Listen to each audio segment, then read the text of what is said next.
Hello with you, Alina. And today is the promised second leg, the peculiarity of which is such a bump on the side growth. Therefore, if you suddenly have something similar, be sure to stay and listen to our story. This client has been with me since the second visit. I have already laid out the first visit, and now I want to show the dynamics, what it is at the moment and what it will be after half a year of work with this client. By the way, they left another correction system on the second finger, but honestly, the idea was so-so. I don't think it works. And besides, the finger is growing slightly downwards. Or even sticking out because, well, it's tight in the shoe. It's a completely different story. We won't focus on it now.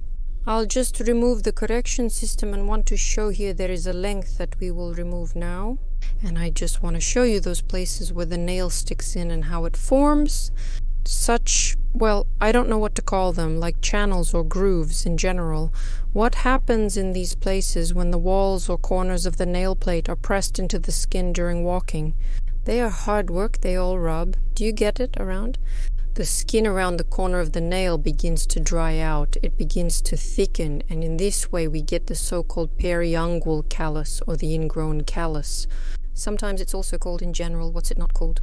The point is only that there is simply dry skin there, which of course causes discomfort. In general, she quickly worked on her fingers here. Just to make it fresher, she lightly trimmed her nails.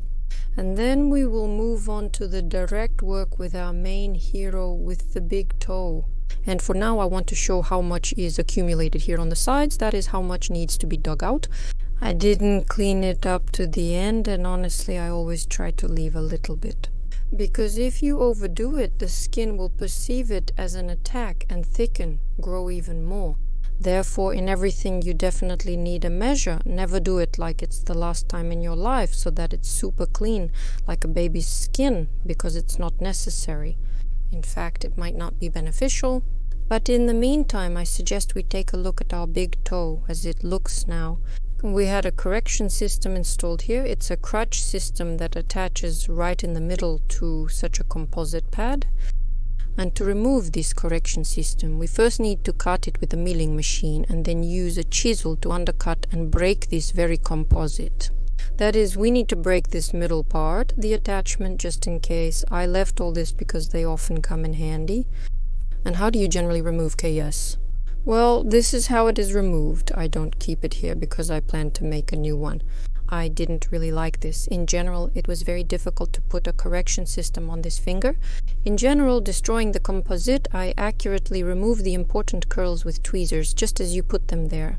That is the way you lead along the nail. You also pull out. In no case, do not jerk out. And I also want to note that the tampon which I left there was there all this time. And yes, it's possible. Also, clients ask how long to wear a tampon. Wear the tampon while it's there. The thing is, the material from which the tampon is made, it doesn't have a propensity to rot. It won't go bad. Nothing will happen to it. It will simply perform this separation function. Because the main task of the tampon is to act as a spacer, a liner between the skin and the edge of the nail plate. That is, to reduce this pressure, to remove this friction, and therefore it will need to be left for a whole month. And here the correction system just stood in its place. You won't face any consequences for this. Of course, foot hygiene is still important. Here I have already applied the softener, and now accurately, with the help of a cuticle stick, I remove all the rough and dead skin particles that we don't need. I will work very carefully, very slowly, with small strokes, small pieces for those who love calluses here. Just in general, here will just be a layer under the nails. I can say right away very much. But it's important to definitely use a softener, because if you don't do this, it can be uncomfortable for the client. And I'll remind you that the education on the other roller is very, so to say, slightly unstable. If you break it hard, the red liquid might go. But you understand what I'm talking about right now. That's why you need to be right on the ball. You need to be careful while you're considering, as I'm turning, I'm getting all this very accurately. I'm scooping it out from there. I also want to draw attention to the condition of the cuticle and the condition of the skin just above the cuticle. I think you noticed some red spots, pimples, and of course you noticed the complete absence of the cuticle. That is, it does not adhere to the nail plate, it does not grow. And this is not a happy coincidence, like, oh, how cool, my cuticle doesn't grow. If your cuticle doesn't grow like this either, and if it seems like it was just lifted and processed, then this is actually not a very good sign. Of course, I would advise such a client and a person with such a request to consult a dermatologist. Because it's quite possible that there's some kind of eczema here from its variety. This is more accurate. A doctor should suggest and prescribe treatment. Very often this happens with ointments. Very often eczema is accompanied by allergies, some other adventures. But this, as they say, is a completely different story. This is not your responsibility zone with us. Our responsibility zone with you. Just remove the excess trash, reach.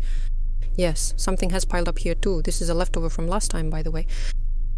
It's great that she didn't dig anything out herself. I can see that a person has dug and approached this responsibly by preparing. This is great because now I can very accurately and traumatically remove everything. In the end, we will get a clean, accurate little nail. As you can see, a lot is being scraped off. And I didn't go over the cuticle with the cutters. You see, we have such a pocket there as if I had already cleaned everything out there before. I say again, if you see something like this, you must definitely see a doctor. I also want to say that if there is such a condition on the hands, for example, or on the legs, and you are doing a gel polish coating, then it is quite possible that some reaction will not wait. Because very often people with allergies, with some kind of eczema, with dermatitis, very often have burns of the nail plates.